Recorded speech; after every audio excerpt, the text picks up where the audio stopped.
नहीं है, मानव समाज में रहने के लायक दूसरे धर्म की बात कर रहा हूँ मैं सर, जो वो अपना पालन धर्म हमारे हैं, सब धर्म हमारे हैं, जिसमें मानवता सबसे पहले, हमारा उद्देश्य है मानवता। तो एकता की जरूरत क्यों है? समाज बिखर रहा है क्या आपकी नजर में? बहुत ज्यादा जातिवाद के नाम पर रोटियां सेकी जा रही हैं श्रीमान। आपको न्यूज नहीं पढ़ रहे आप? नहीं, न्यूज तो कुछ जगह की आती हैं, उससे पूरे समाज को हम ताना बाना बिगाड़ने का काम कर रहे हैं। समाजों को एक करना जरूरी है। आप भी न्यूज चलाइए ये काट कर हमारी अलग से। मतलब ताना बाना बिगड़ गया है समाज का। कौन बिगाड़ रहा है समाज का ताना बाना? अब आपकी नजर पर कह दें? नहीं, कह दीजिए, जब उसको भी चला देंगे काट कर। अरे साहब इतने ज्यादा भी नहीं। नहीं चला देंगे आप बोले कौन बिगाड़ रहा है ताना बाना, जिसको एकता की जरूरत पड़ रही है? श्री गणेश हम आप कर रहे हैं, श्री गणेश हम आप हम बिगाड़ रहे हैं। अच्छा, आप और हम दोनों। तो वही तो मैं कह रहा था कि भड़काने वाली बात है क्या आपके बयानों से, जिससे ताना बाना बिगड़े? नहीं, हम एकता की चर्चा करते हैं। आज भी कह रहे हैं हम मानववादी हैं। सबसे पहले कोई हमसे परिचय पूछे तो हम सबसे पहले मानव हैं, फिर सनातनी हिंदू हैं, तीसरा हम हिंदुस्तानी हैं। ये हमारा सौभाग्य। चलिए आखिर में मैं गुरुजी, आज का युवा जिसको आप एक करने की बात कह रहे हैं, उसके लिए क्या कहना चाहेंगे जल्दी से? सभी युवाओं को हम यही कहना चाहेंगे कि मानव धर्म सबसे बड़ा धर्म है और सनातन धर्म एक ऐसा धर्म है जो सबको स्वीकार करता है। सभी युवाओं से कहना है, माता पिता और गुरु की बातों पर चलते रहिए, सनातन धर्म का अनुकरण करते रहिए, भारत एकता की ओर बढ़े ताकि अनेकता में, जातिवाद में ना बटे और सनातन का उत्थान हो, भारत का उत्थान हो, भारत विश्व गुरु बने। शास्त्री जी, महज 26 साल की उम्र और लाखों फॉलोअर्स, इसे कैसे देखते हैं? कभी एहसास हुआ था कि इतनी कम उम्र में इतनी फैन फॉलोइंग हो जाएगी, इतने भक्तगण हो जाएंगे आपके, और उनकी समस्या का निदान कर रहे होंगे आप? जय श्याराम, जय बागेश्वर धाम की। इन सब पर कृपा, ईश्वरीय कृपा होती है। हम आप कोई नहीं होते हैं जो चुन सकें कि हमें कौन सा कार्य करना है। ईश्वर पहले से चुनता है कि किससे क्या कार्य करवाना है। ये बालाजी की कृपा और साथ में हमारे दादा गुरु का आशीर्वाद। तो बालाजी की कृपा से एक ब्राह्मण परिवार में दास का जन्म हुआ, तो वहाँ से यह परंपरा पर दरबार की, कथा की, आदि की प्रारंभ हुई। फिर दादा गुरु ने हाथ पकड़ करके बालाजी के चरणों में लगा दिया, तो निरंतर मानव सेवा में लगे हुए हैं। तो हमें लग रहा कि ये किसी व्यक्ति की सोच से ये कार्य निश्चित नहीं होता, ईश्वर स्वयं भेजता है कि किससे क्या करवाना है। अभी बहुत सारी चीज़ें मन में चल रही होगी, इतने सारे लोग सामने बैठे हैं आपके। कभी नहीं, अब आदत हो गई। अच्छा, इससे ज़्यादा की आदत हो गई है? हाँ, ज़्यादा की आदत हो गई तो कम है। लेकिन लगा 2 साल में एक बहुत बड़ा बदलाव आ गया। आप कहते हैं कि एक अभाव का जीवन था, प्रभाव का जीवन है। कैसे देखते हैं इसको? और कोरोना के टाइम से सोशल मीडिया आते ही एकदम आप बहुत तेज़ी से वायरल हुए हैं।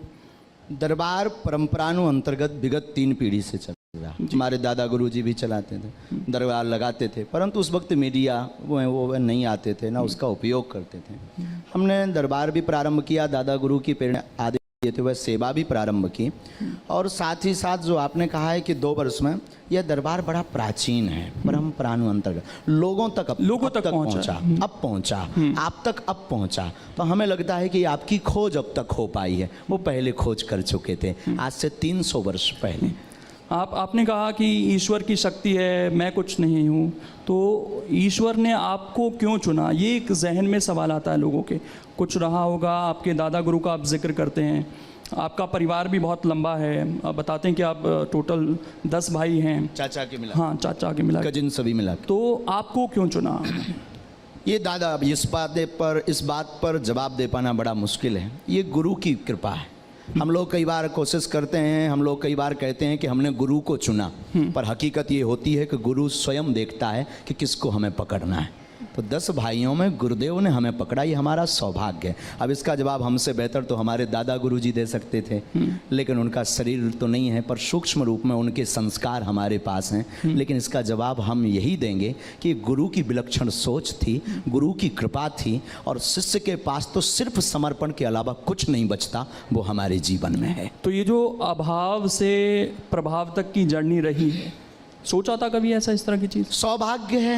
हाँ। अभाव का जीवन बड़ा सौभाग्य। अभाव नहीं होता तो शायद आज हम प्रतिदिन अन्नपूर्णा भंडारा का क्रम नहीं प्रारंभ कर पाते, अभाव नहीं होता तो हम अपने जीवन में गरीब बेटियों का विवाह नहीं करवा पाते, तो हमारे लिए सौभाग्य। और लाखों लोग भारत में ऐसे हैं जो अभाव से जीवन जी करके, यहाँ पर भी अनेक लोग ऐसे बैठे हैं जो अभाव की ज़िंदगी जी करके अनेक उच्च पदों पर पहुँचते हैं। हमारे लिए ये वरदान प्राप्त है कि अभाव रहा तो हम आज लोगों की पीड़ा को समझ पा रहे हैं। लेकिन एक चीज़ आप खुद कहते हैं हमेशा कि अभाव में जब आदमी रहता है तो प्रभु के ज़्यादा करीब रहता है।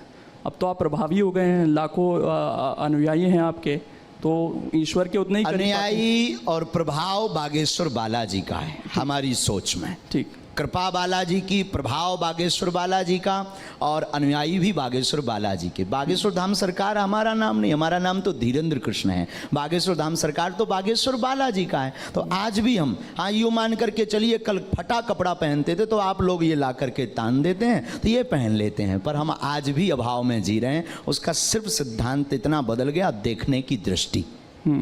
देखने की दृष्टि बदल गई। एक चीज़ और, कई बार चैलेंज किया गया आपकी इन शक्तियों को, कई बार लोग पहुंचते हैं, उसे किस तरीके से आप देखते हैं? साइंस की कसौटी पर अपनी इन शक्तियों को कहाँ देखते हैं आप? देखिए, जब तक मन में किसी भी व्यक्ति के कोई भी संदेह उत्पन्न नहीं होगा तब तक उसका निराकरण नहीं होगा। विज्ञान जहाँ विराम होता है, अध्यात्म वहाँ से प्रारंभ होता है। और रही बात शक्ति की, तो ये पराविज्ञान है।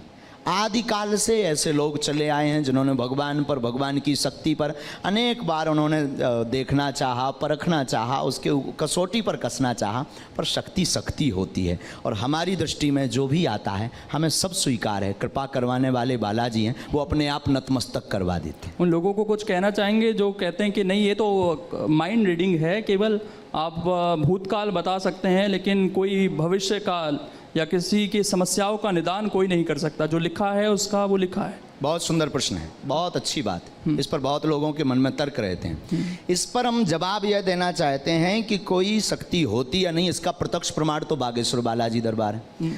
भविष्य वक्ता कोई इंसान नहीं हो सकता है, लेकिन श्री हनुमान जी महाराज हैं। वो त्रिकालज्ञ हैं, भूत भविष्य वर्तमान।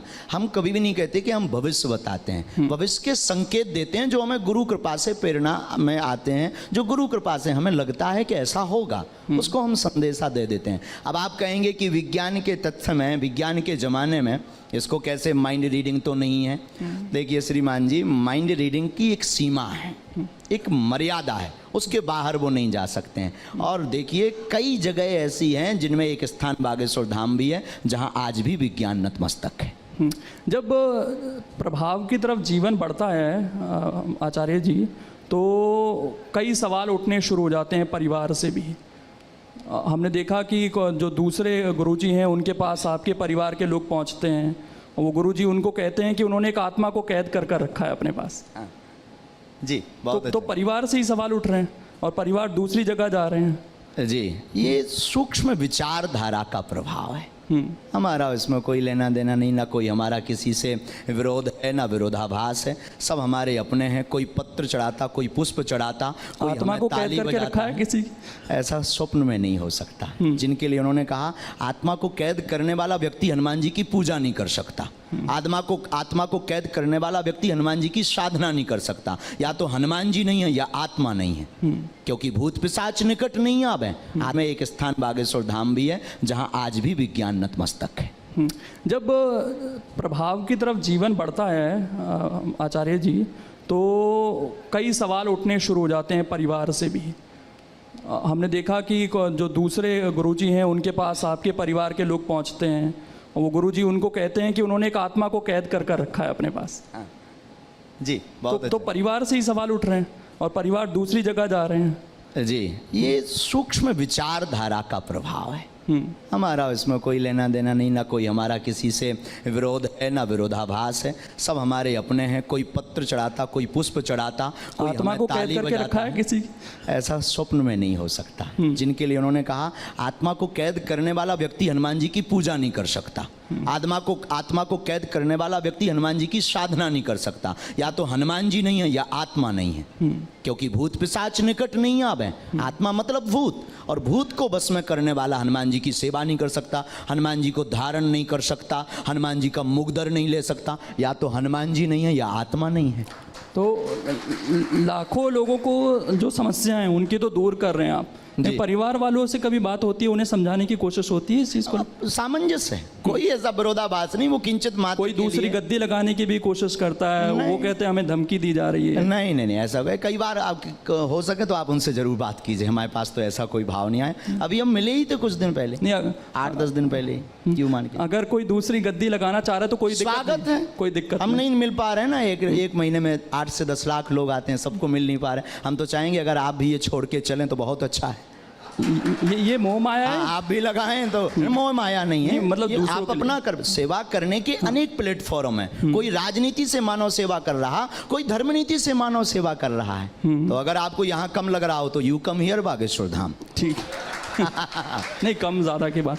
लेकिन एक चीज़ है, लाखों लोग आते हैं आचार्य जी आपके यहाँ पर, सबको तो आप नहीं सुन पाते, उतना समय भी नहीं होता होगा, तो सबके कष्ट कैसे दूर होंगे फिर? बालाजी, हम फिर कहते हैं, हमेशा हमने कहा बागेश्वर धाम पर किसी व्यक्ति विशेष की कोई महिमा नहीं है, हमसे जुड़ने की आवश्यकता नहीं है। बागेश्वर धाम स्वयंभू हनुमान जी का एक तीर्थ है, जहां हनुमान जी की स्वयं की ऊर्जा है, सन्यासी बाबा की साधना की ऊर्जा है, पॉजिटिव एनर्जी है, उससे कनेक्ट होने की जरूरत है, ना कि धीरेन्द्र कृष्ण से कनेक्ट होने की जरूरत है। एक चीज़ और है, अंधविश्वास का जिक्र बार बार होता है। ये विश्वास और अंधविश्वास की लाइन को आप कैसे खींचते हैं?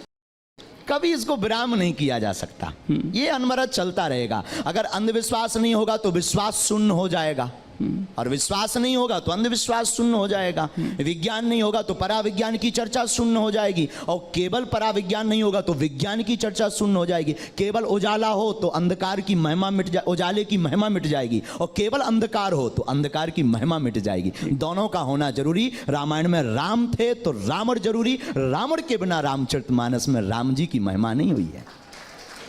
जितने आचार्य हैं, संत हैं, वो हमेशा ये कहते हैं कि भगवान को मानिए, उनसे कभी मांगिए मत, उनके प्रति समर्पित हो जाइए जी। लेकिन अगर इंसान भगवान के प्रति समर्पित हो गया सर बाबा जी, तो आपके पास तो नहीं आएगा, वो आपके पास तो समस्या लेकर ही आता है अपना। हम भी यही चाहते हैं कि सब ईश्वर से समर्पित हों, हम भी अंधविश्वास के खिलाफ मोर्चा खोलें। दरबार लगाने का ध्येय और सिद्धांत यही है कि इंसान कतई भगवान नहीं हो सकता। तमाम जो संत हैं वो ये कोशिश कर रहे हैं कि भाई आदमी खुश रहे, तमाम मोह माया से ऊपर आए, भगवान के प्रति समर्पित हो जाए, लेकिन हो नहीं पा रहा। आपके पास जो आते हैं वो ज़्यादातर दुखी लोग ही आते हैं। हाँ, आना भी चाहिए, स्वागत है उनका। हमारी दृष्टि में अब महापुरुषों की बात अलग है, संतों की बात अलग है। संत जो कह रहे हैं वो बहुत ऊंचा ज्ञान है, बहुत अद्भुत ज्ञान है। उस ज्ञान में हमारे जैसे लोग तो पढ़ पाना बड़ा मुश्किल है। हम यही कहेंगे, आप जहाँ हैं, जो कर रहे हैं, उसी में आप ये मानिए कि चलिए कि ईश्वर की कृपा है। बस उनको भजना, उनको धन्यवाद देना बंद मत करिए। एक चीज़ और, सोशल मीडिया का मैंने जिक्र किया शुरू में कि बहुत अब लोग आपसे वहाँ पर जुड़ रहे हैं। 1-2 साल में और ज़्यादा ये संख्या बढ़ी है जी। लेकिन एक चीज़ ये भी कही जाती है आपके बारे में कि आपको भी पता चल गया है कि सोशल मीडिया पर बने कैसे रहना, और इसके लिए आप एक से एक बयान देते रहते हैं। आप लोगों को कहते हैं कि बुलडोज़र खरीद लीजिए घर में। हमारा न्यूज़ में बने रहने के लिए कोई भी बयान नहीं है, ना हम कभी ये चाहते हैं कि हम फ्रेम में बने रहें या टीवी में बने रहें। बुलडोजर वाले बयान का अगर आप जिक्र कर रहे हैं तो देखिए, हमारा वह बयान एकदम अहिंसक था, अहिंसक। उसमें हिंसा को लेस मात्र स्थान नहीं था, उसमें सिर्फ धर्म की रक्षा के लिए बात की थी। राम हमारे इष्ट हैं, आराध्य हैं, पूरे विश्व के पूज्य हैं, और कोई आपके पिता के ऊपर पत्थर मारे, और संविधान ये काम नहीं कर पा रहे हैं। 1 मिनट, आपके पिता के ऊपर कोई पत्थर मारे या मारने आ जाए तो उसकी रक्षा करने की आजादी संविधान ने भी दी है, तो हमने सिर्फ रक्षा की बात की। घर में बुलडोजर खड़ा हो जाना चाहिए इस हिसाब से तो। बिल्कुल, अगर आपके पिता पर कोई मारे, पुलिस जब तक आएगी तब तक तो मर्डर हो जाएगा। पुलिस प्रशासन, सरकार, कानून, कोर्ट, जरूरत नहीं है। जब बाद में फोन लगाएंगे, जब पुलिस आएगी, जब फोन लगाएंगे तब आएगी। ये कहा जाता है कि अगर एक कातिल को आप सजा देना चाह रहे हैं, मतलब उसको मार दे रहे हैं, तो आप दूसरे कातिल बन जा रहे हैं खुद। तो ये तो उसी वाली नहीं, लिस्ट में जा रहे हैं। अहिंसक, हम तो वसुदेव कुटुंबकम की चर्चा करते हैं। कैसे अहिंसा कैसे होगी सर बुलडोजर? अहिंसा पूर्ण रूप हमने बयान दिया। बुलडोजर का मतलब आत्मरक्षा के लिए अपने पास व्यवस्था रखना। अगर तो अगर आपको दिक्कत है कि आपको डर है तो आप क्रेन रख लो। वो भड़काऊ कैटेगरी में नहीं लगा आपको बयान? बिल्कुल नहीं। हिंसा अगर अपनी रक्षा के लिए अगर बुलडोजर रखना अगर जो है भड़काऊ है तो आपको लग रहा है हमें कि लगता है अभी ये होते रहना चाहिए। ये समाज अब ऐसा हो गया है कि यहाँ पर जरूरत आन पड़ी है कि भाई हमें बुलडोजर रखना पड़ेगा, हमें अपनी आत्मरक्षा खुद करनी पड़ेगी। इस तरह का समाज आप मान ये रहे हैं? आदिकाल से। हमारे भारत वर्ष में तो ये कहा जाता है शांति प्रिय तो देश। फिर माननीय प्रधानमंत्री जी आत्मनिर्भर की बात क्यों कर रहे हैं? नहीं तो वो आत्मनिर्भरता अलग है ना। अगर वो कह रहे हैं आत्मनिर्भर बनो तो हम भी रक्षा के लिए आत्मनिर्भर बन रहे हैं। नहीं तो फिर इंसान खुद पुलिस बन जाए, ये कहना चाह रहे हैं? इंसान नहीं, पुलिस नहीं, कानून को हाथ में नहीं लेना। आत्मरक्षा के लिए कोई भी वस्तु रखना। ये गन क्यों दी जाती है? गन का लाइसेंस क्यों दिया जाता है? ये बंद करवाओ, पुलिस के पास तो खुद है। और भी आपके आप बताइए अगर हम गलत बोले। और भी बयान है आचार्य जी, आप जो आपके अनुयायी हैं उन्हें पागल कहते हैं। हाँ, अच्छा है। क्यों? पागल का मतलब प्रभु को पाकर के जो गल जाए वो पागल। पागल का अर्थ है, पागल को आप उल्टा पढ़ो तो लग पा, प्रभु के चरणों में लग जाओ, वो पागल। अपने आप को अछूत कहते हैं आप? हाँ? अपने आप को अछूत कहते हैं? बिल्कुल, चारों वर्ण हमारे अंदर हैं। शूद्र है, वैश्य है, क्षत्रिय है। धर्म की रक्षा के लिए हाथ उठाते आप तो कहते हैं ना जातिवाद का मैं जिक्र नहीं करता, लेकिन आप कह रहे हैं चारों वर्ण हमारे अंदर हैं, इसलिए जातिवाद की कोई बात नहीं। तो अछूत कैसे हैं फिर? हाँ? अछूत कैसे हैं? अपने आप को कहते हैं। क्यों हैं? मतलब मैं वही जानना चाह रहा हूं। ये लगता है कि हमारी गांव की भाषा है, आप हमें छूना नहीं, हम अछूत हैं। उस वक्त गांव की भाषा में, गांव का एक कहावत है, भैया हमें छूना नहीं, हम अछूत हैं। तो गांव की कहावत में वो संबोधित किया था, ना कि अपने आप को अछूत सबसे संबोधित करके या किसी व्यक्ति को जलील करके हमने अछूत कहा। सनातनियों को कायर कहते हैं आप जी? सनातनियों को? हाँ, अगर सनातन की बात आती है और बुजदिल बनकर घर पर बैठ जाते हैं तो वो कायर हैं। राम की बात आती है और राम के लिए जबान नहीं उठती, संतों की बात आती है, धर्म की बात आती, और अगर कोई बाहर नहीं उठता, मुंह नहीं खोलता, अपनी वाणी नहीं खोलता, तो वो बिल्कुल कायर हैं प्यारे। तो ऐसा क्यों लग रहा है कि समाज कायर होता जा रहा है हमारा, और आपको इस तरह की बात क्या नहीं पड़ रही? जग भी बहुत रहे हैं। हाँ। जग भी तो रहे हमारे जैसे। जगाने से तात्पर्य क्या है आपका? किस तरीके से जगाना चाहते हैं? एकता। क्यों? आप कहते हैं मैं जाति नहीं मानता, मैं धर्म नहीं मानता, तो आप इंसान